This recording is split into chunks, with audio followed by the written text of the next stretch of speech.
رضا جب سے جیل سے واپس آیا ہے اس کی حالت بڑی ہی خراب رہنے لگ گئی ہے۔ پتہ چلتا ہے کہ رضا کو کینسر ہو گیا ہے جو کہ لاسٹ سٹیج پر ہے اور اب رضا کا علاج ناممکن ہے۔ نہ پاکستان میں نہ ہی باہر کے ممالک میں اس کا علاج ہو سکتا ہے کیونکہ رضا کی بیماری کافی پرانی ہو چکی ہے۔ رضا جب جیل میں تھا اسی دوران اس کو یہ بیماری ہوئی تھی اور وہاں پر اتنا عرصہ رہنے کی وجہ سے کوئی بھی اس کا میڈیکل چیک اپ نہیں کروا پایا۔ دوسری طرف ملکہ کو یہ بات ابھی بالکل بھی نہیں پتا کہ رضا کس سچویشن سے گزر رہا ہے۔ ملکہ دیکھتی ہے کہ رضا کی دن بدن طبیعت خراب رہتی ہے اور ملکہ کہتی ہے کہ رضا آپ کو کیا ہوا ہے؟ میں دیکھ رہی ہوں جس دن سے آپ واپس آئے ہیں آپ کی حالت ٹھیک نہیں لگ رہی، آپ چلیں نا میرے ساتھ ڈاکٹر پر چیک اپ کروا لیتے ہیں۔ جس پر وہ کہتا ہے ملکہ میں ٹھیک ہوں، مجھے کچھ بھی نہیں ہوا۔ خیر ٹیمپریریلی تو ملکہ بھی خاموش ہو جاتی ہے کہ کیا پتا واقعی میں موسمی بخار ہو رضا کو جس کی وجہ سے رضا کی حالت خراب ہے۔ ملکہ اپنی ماں سے اس بات کا تذکرہ کرتی ہے کہ نہ جانے امی رضا کو کیا ہو گیا ہے۔ بیٹھے ہوتے ہیں تو ایک دم سے اتنے زیادہ ان کو کھانسی آنے لگ جاتی ہے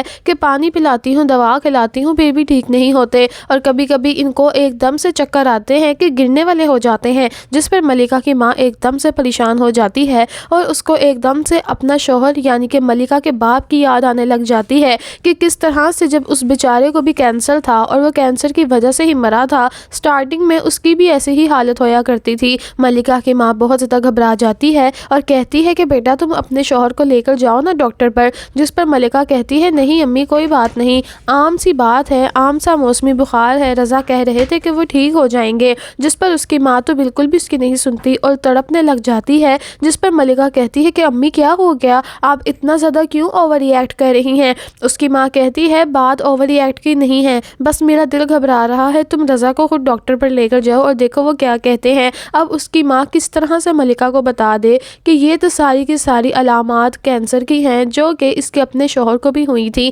لیکن اس نے ملکہ کو کبھی بھی نہیں بتایا کہ اس کے باپ کو کیا کیا ہوتا تھا۔ دوسری طرف شہور بھائی جب سے پاکستان واپس آئے ہیں ایک بار بھی رضا سے نہ ملا ہے اور نہ ہی اس سے کوئی کانٹیکٹ کرنے کی اس نے کوشش کی ہے، کیونکہ صفیہ بھابی نے اپنے شوہر کو یعنی کہ شہور کو یہ بات سمجھا رکھی ہے کہ اگر آپ نے کسی بھی قسم کا رضا سے یا ملکہ سے تعلق رکھا تو مجھ سے برا کوئی نہیں ہوگا۔ جس پر شہور بھی مان جاتا ہے اور کہتا ہے کہ صفیہ تم پاگل ہو، میں کیوں ان سے رابطہ رکھوں گا؟ میں جانتا ہوں میرا جو اتنا بڑا سٹیٹس اور اتنی اچھی ریپیٹیشن ہے پوری سوسائٹی میں وہ خراب ہو جائے گی، کیونکہ اب رضا ایک کرپٹ انسان بن چکا ہے جس پر اتنے زیادہ کیسز بھی ہیں۔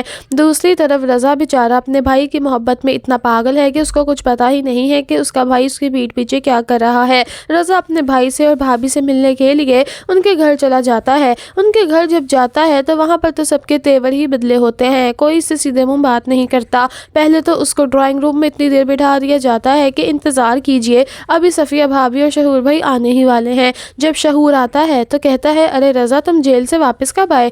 جس پر ہکا بکا رہ جاتا ہے رضا اور کہتا ہے کہ بھائی کیا مطلب جیل سے باہر؟ آپ جانتے تھے میں جیل میں تھا؟